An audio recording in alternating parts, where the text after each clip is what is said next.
our last record was called Something to Remember Me By, and it is the most hopeless record you will ever hear. There's no positivity in it at all. It is negative.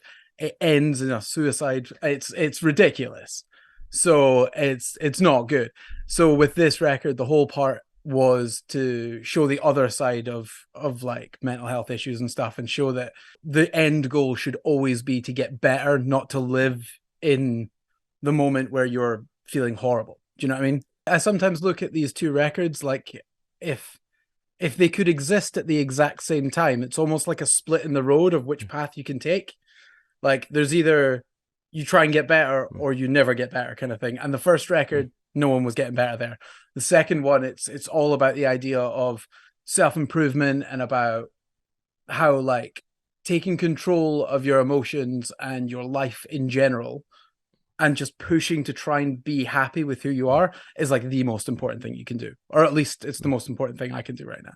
All the stories and all the songs, all the subject matters of the songs are all just things that have happened to us as people. With Something to Remember Me By, that's when I like first started getting like quite major anxiety.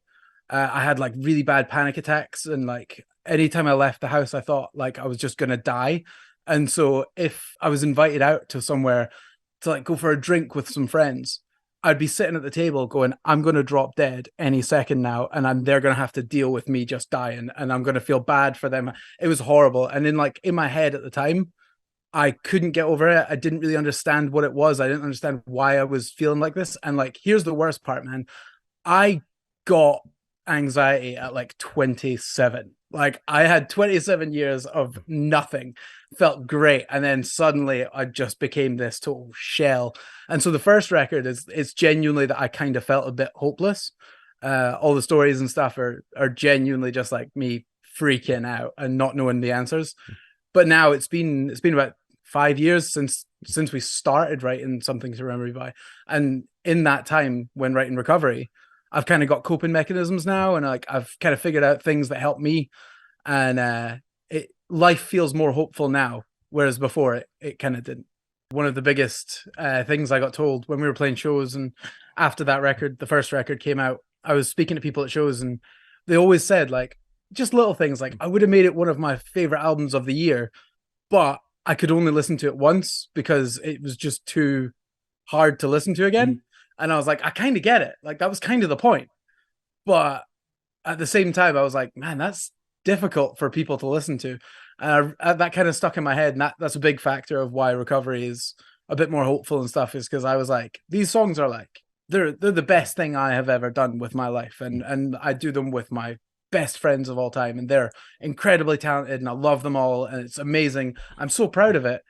And the feedback we got on that record was literally, I listened to it once, it was okay, but then I never want to hear it again because it was terrible. And I was like, oh no. So you just gotta add a bit of more positivity in life and in our little form of art, and it feels better now. Thank you for watching this clip from our Chord Progression Podcast episode with Mark from To Kill Achilles. Their brand new album Recovery is coming out on August 11th, so go make sure you go pre-save that, check it out if it's already out by the time you watch this clip. If you want to check out our entire episode with Mark from To Kill Achilles, where we really dive deep into finding positivity in life through all of its beauty, through all of its trauma, and how music really connects with it, go to the description of the podcast below. The link for the full episode is there for both the YouTube version along with the audio stream versions on Spotify, Apple Podcasts, iHeartRadio, and Amazon. If you like this video, like this clip, you like To Kill Achilles, hit the like button right down here to make sure you tell us, hey, we like this stuff, we want you to do more of it, and help push the algorithm as well.